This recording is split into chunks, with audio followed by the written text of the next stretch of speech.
At Christmas, I gave my brother a gift of 3 months paid rent. He made a joke that I was trying to buy my place in the family. Everyone laughed while I took back the envelope and walked away. 10 minutes later, the whole place was a mess. Everyone was screaming, trying to get me to listen. I handed my brother a white envelope with $20,400 inside. Exactly $20,400 in hundreds, neatly stacked and paper-clipped. It was enough to pay his rent for 3 whole months. I didn't add a card or write anything.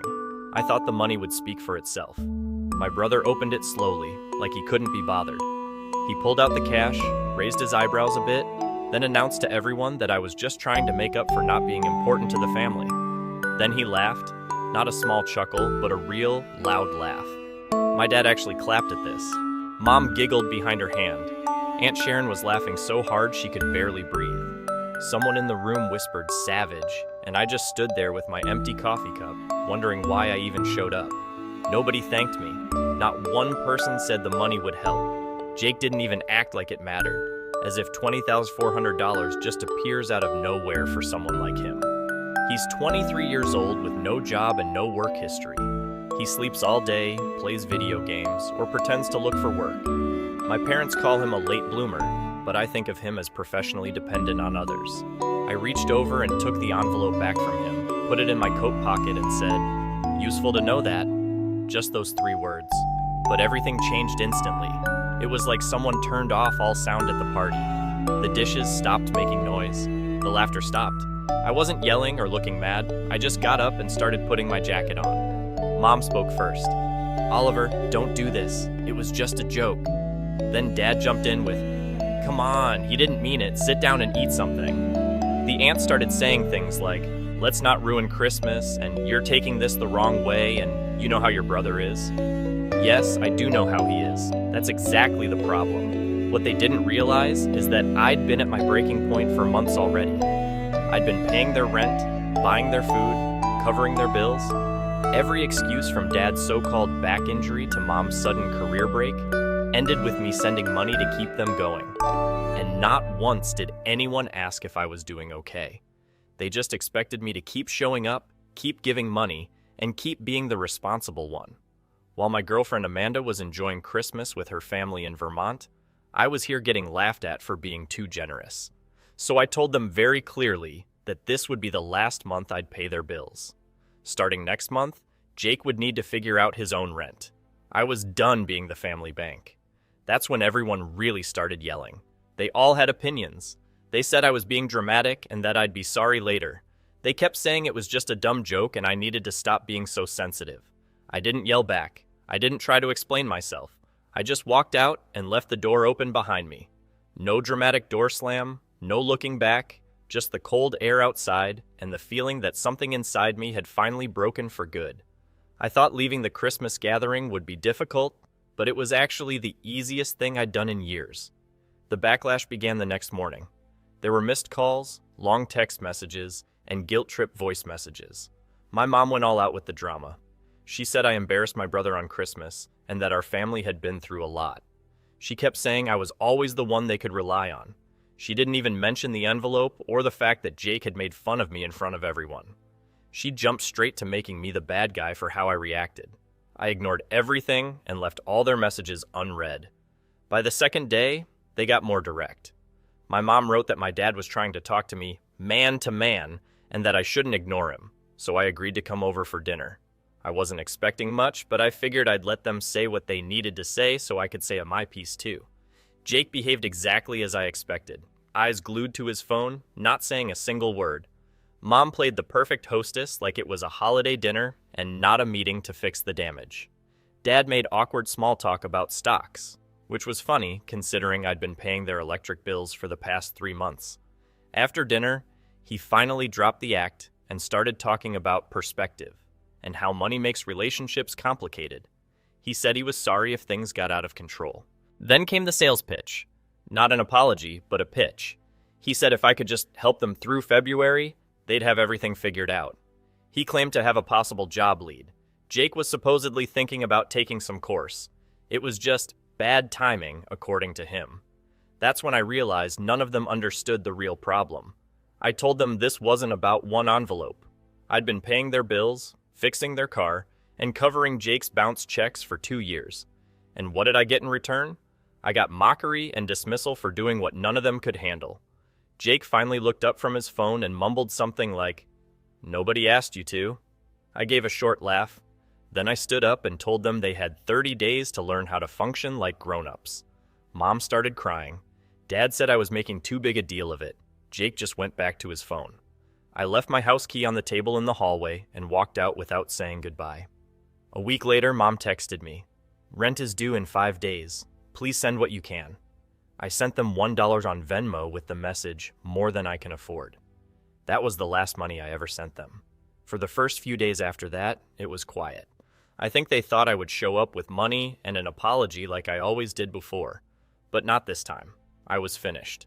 What my family didn't know was that Amanda and I had been living together since November. Nothing fancy, just two people who liked being around each other. Her family didn't know me very well. They'd seen me a few times at gatherings where I was polite and quiet, not really standing out. But things changed after Christmas. Amanda's dad called me unexpectedly to help fix some shelves in their garage. I went mostly because I had nothing better to do, and partly because I thought he was a good guy. We spent a couple hours working in the cold garage, talking about tools and old cars. Nothing serious. Then he asked if I wanted to stay for dinner, so I did. That one dinner turned into 3 dinners, then a weekend visit, then a surprise invitation to her cousin's New Year's brunch. And the strangest part was how they treated me. Just like a normal person. Not like a walking bank machine. Not someone to make feel guilty or use. Her family actually listened when I talked. They asked about my job, what I liked to do for fun, what music I enjoyed. Amanda's mom asked if I liked banana bread, and then actually baked some the next day, because I had mentioned it once. It all felt so normal and easy. In a weird way, it felt like I'd been a visitor in my own life until then. On New Year's Eve, we were sitting by the fireplace at Amanda's parents' house, drinking cheap wine and sharing stories about terrible first dates. That's when I got a text from Jake.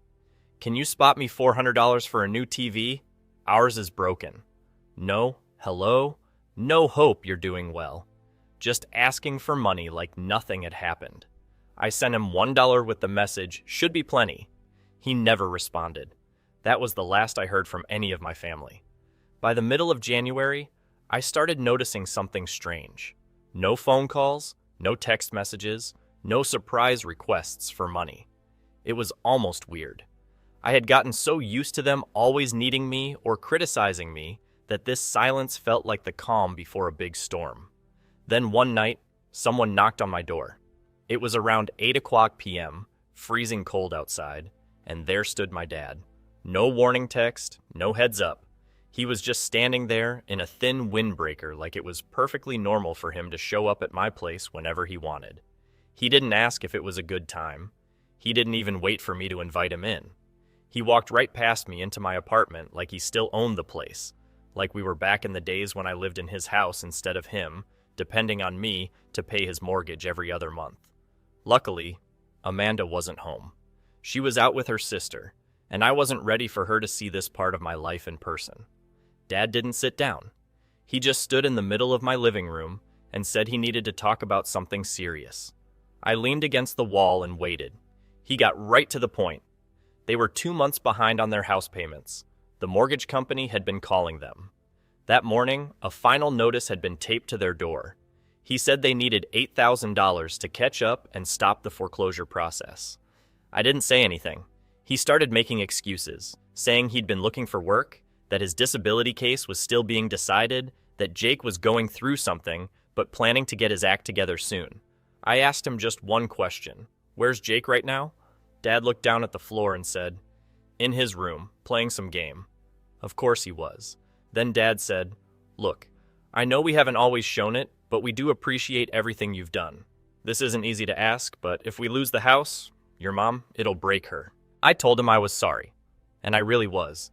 But I wasn't giving them any more money. Not $8,000, not $800, not even $8. He stared at me like he couldn't understand what I was saying, like this was some kind of test and I was giving the wrong answer. He said, "So that's it? You're just gonna let your family drown?" I told him I wasn't letting anyone drown. I was the one they had been hanging on to while they refused to learn how to swim, and I was done being their life jacket. He got quiet. Then he said the thing that made up my mind for good. I should have known you'd turn your back when things got hard. That's when I opened the door and told him he needed to leave. He didn't argue. He just walked out without another word. The next day I got a group message from my mom. It was one of those mass texts she sent whenever something bad happened. Hi family, we're in a big problem and trying to get money to save the house. Any help counts. Thank you and God bless. I read this message 3 times, waiting for something that showed they understood what they did wrong. There was nothing like that. A few aunts replied offering help. We can give $100. Let us know what you need. Sending prayers? I didn't say anything. 3 days later, Jake texted me. Hey, things are really bad. I'm selling my gaming computer and trying to get whatever money I can. Can you help pay the rest? You'll get it back, I promise. No. Hello? No sorry for what happened. I answered with just one word. No. He wrote back right away. So you're really just going to let us lose the house? Wow. I didn't answer him. What could I say that I hadn't said already? Every word would just give them more ways to make me feel guilty or try to control me. That weekend, Amanda and I went to her cousin's birthday dinner. Her family had started inviting me to everything. Casual hangouts, brunches, even just running errands. Her dad even asked me to help him build a new workbench in his garage. Her mom pulled me aside before dinner and said, "You are good for her. I hope you know we're happy to have you around." I just nodded, because I didn't trust myself to speak without getting emotional. It hit me harder than I expected. Later that night, I checked my phone and saw another message from my mom. It was just a link to a GoFundMe page with a picture of our house and a goal of $8,000. The description said, "Unexpected hardship. Please help us keep our home. Any amount helps." There was nothing about Jake, nothing about years of bad money decisions, no mention of me at all. I clicked the donate button, typed in $1, and sent it anonymously with no message. And finally, I felt like I could breathe again. February came and went without any word from them. No texts, no calls, no emails, nothing at all. The GoFundMe stopped at $740. I checked it once or twice, more out of curiosity than worry. There were comments from people I barely remembered, my mom's old coworker, a former neighbor from my childhood street, all saying things like, "Praying for your family," and "Hope you get through this." I didn't care enough to find out what happened next.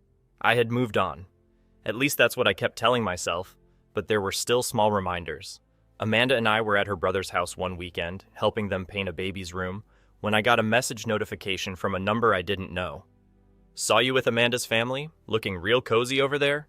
Forgot about us already?" I stared at it for a long minute before deleting it. Not worth responding to, not even worth the energy. Amanda's family, though, kept bringing me into their lives gently, without any pressure. I'd come over to fix a leaky faucet, and her dad would give me a beer afterward, ask about my job, and talk about sports. Her mom started asking me to bring food to their family potlucks, like I had always been part of their group. Her young cousin asked if I would teach him how to drive a manual car in the summer. It was subtle, but steady. They never once asked me for money. They never made jokes at my expense. They just included me. One Sunday afternoon, Amanda's dad called me directly. He said they were having a small backyard cookout and wanted to know if I could help with the grill. When I showed up, he handed me the cooking tongs like he was passing down something important. He didn't even ask if I knew how to grill. He just assumed I could figure it out. Halfway through the afternoon, Amanda leaned over and whispered, "You okay?" I said yes, and I really meant it. It felt weird standing there, flipping burgers, laughing with people who didn't know the old me. They didn't know the guy who used to drive an hour every other week to fix someone else's plumbing or cover someone else's credit card debt. They didn't see me as broken or angry or unusually responsible. They just saw me. A few days later, I got one last attempt from my mom. Her message read, "Can you help us get a new TV? Just a small one. Ours finally died. Jake's been really down lately. $400 would be enough." I stared at the screen for a while. Then I sent $1 with the message, "Tell Jake to pick up a book." That was it. That was the last time I heard from them. Not even a thank you. Not even an okay. Just silence. Finally, for once, the silence didn't feel like punishment. It felt deserved. By March, The silence from my family had hardened into something permanent. It wasn't like a Cold War. It was more like a quiet acceptance on both sides. No one reached out anymore. No more sneaky comments from Jake. No weak attempts to make me feel guilty from Mom. No strange phone numbers texting me with threats disguised as worry. I thought I might feel alone. I didn't. Amanda and I were building something that finally felt steady. Nothing fancy, not overly romantic, just reliable. She would leave small notes in the kitchen like, "Don't forget your lunch," or "Buy milk," with a silly drawing of a cow on the side. I found myself looking forward to simple things, like going to the farmer's market on Saturdays, just so we could playfully argue about which apples were better. It wasn't over-the-top affection or drama. It was small, genuine moments. Her family, though, that's where I really started to notice the change. It was Amanda's mom who triggered it. One Sunday afternoon, she asked me to come early to help set up chairs for her cousin's baby shower. I thought it was just about getting things ready, but then she handed me a list of errands as if I had already become part of the family team. I didn't even hesitate. I just did what was needed. At some point during the party, I noticed Amanda's dad watching me. I thought maybe he was judging me again. Old habits. But after everyone left and we were cleaning up decorations, he said something unexpected. "You know, you handle yourself well. I've seen a lot of people break down under much less." He didn't explain further or say what he knew or what Amanda might have told him, but his words stayed with me. That night I found myself looking back through old messages from my family. Nothing dramatic, just looking, trying to remember what it used to feel like to be wanted only when things were falling apart. I didn't answer any of them. I deleted the whole conversation thread. The next surprise came out of nowhere. Amanda and I were eating tacos when she casually mentioned, "By the way, my cousin Julia invited us to the lake house next month." I stopped eating. "The same one who couldn't remember my name the first 4 times I met her?" She laughed. "Yeah, but now you're at Oliver who fixed the grill. So I guess you've been upgraded."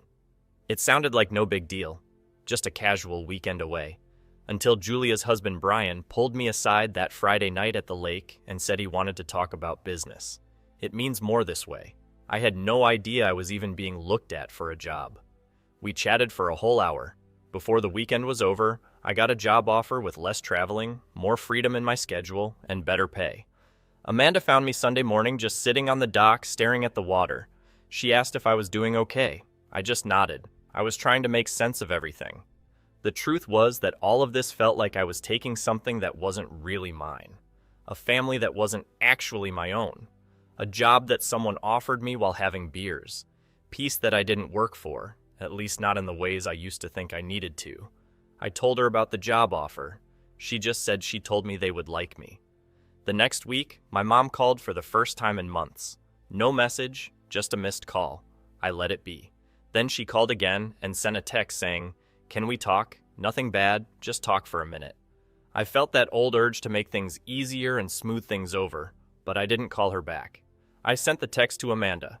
She wrote back saying my life is quieter now, and I should keep it that way. She was right.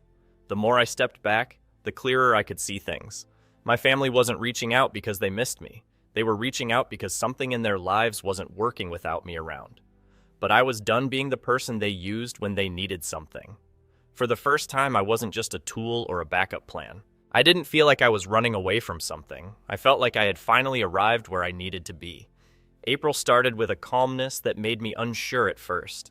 I kept waiting for the next hit, the next favor someone would ask, the next way they would try to pull me back in.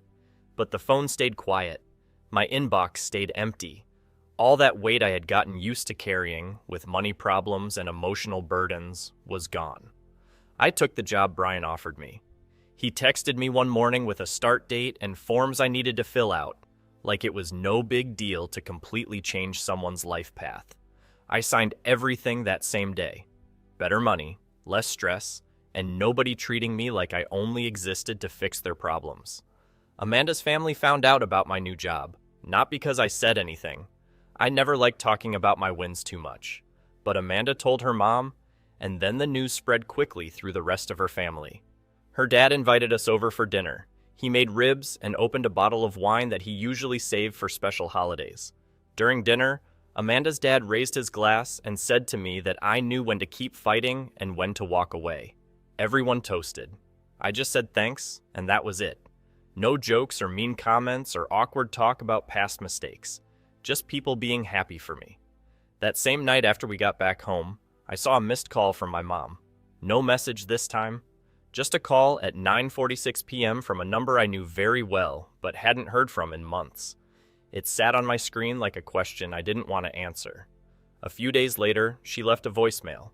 She said my cousin told her about my new job and she was glad to hear that. She hoped I was happy. She said they were still there if I wanted to come back. Like all I did was take a short break. Like what happened at Christmas didn't change anything. Like years of being treated as just someone with money could be fixed with a 5-second message. Her message didn't even include the word sorry. I didn't respond. I didn't even save it this time. The next hit came in May. A text from Jake. He sent a picture of a flat-screen TV for $390 on sale at Best Buy. Below it, he just wrote, "You could help. You know, $400 isn't a lot to someone like you." No hello, no explanation, not even a fake show of brotherly care. I didn't get mad, I didn't sigh, I didn't feel anything at all. I sent him $1 with the message, "Still too much." He never wrote back. That was the last time I heard from him. Amanda and I went to the lake house again that weekend. Just us. No plans or schedule. She brought books. I brought charcoal and meat. We grilled food. We swam. We played old card games and talked about nothing until the sun went down. It felt like a life I never thought I would get to live. That Saturday night, she was sitting by the fire with a blanket over her legs and her hair still wet from the lake. She asked if I missed them. I thought about it longer than I expected. Not because I didn't know the answer, but because I finally understood what she was really asking. I said I miss what I hoped they would be, but that version of them never existed. I think I was just too close to see it. She nodded once and said good. After she went to bed, I stayed out by the fire. I opened my phone and looked through all the old messages one last time. Then I hit delete. Every number, every conversation, even the saved contacts. I didn't want the temptation. I didn't want the waiting. There's a point you reach when you stop explaining yourself, when you stop trying to argue your side, hoping someone will finally understand. I wasn't explaining anymore. I wasn't waiting for an apology. I wasn't hoping they would change. I had changed, and that was enough. When I came to bed, Amanda rolled over half asleep and asked if everything was okay. I kissed her on the forehead. I told her, yeah, everything was finally okay. Here is a small surprise that hit me harder than I expected. It has been a few months since everything happened. I wasn't planning to post anything else. I thought the story ended where it should have, with a clean break. New job, Amanda. Her family basically unofficially adopting me, and my old life fading away in the distance. But something happened last week that caught me off guard. Amanda and I were at her parents' house for a regular Sunday lunch. Just sandwiches and lemonade in the backyard. Nothing special. Her mom went inside for a few minutes, then came back with this small cardboard box, like the kind jewelry comes in, but a little bigger. She handed it to me and said it was nothing big, just something they found when they were cleaning the attic. I opened it. Inside was an old Polaroid picture of me and Amanda. It was from our first Thanksgiving at her family's house. I was holding a paper plate filled with food, in the middle of taking a bite, looking confused and kind of laughing. Amanda was beside me, pointing at something outside the picture, laughing really hard. Her eyes were closed. I barely remembered when this picture was taken. Her mom said they kept it because that was the day they realized I fit in with their family. It hit me harder than I thought it would. Not because of the picture itself, but because someone took the time to remember that moment, to save me in a memory I didn't even know was important. I kept the box. It sits on the shelf in our living room now, right next to a plant that Amanda swears isn't dying. I just wanted to share that sometimes the biggest surprise isn't some big dramatic event. It's just someone showing you that they noticed you, that you mattered to them quietly without asking for anything back.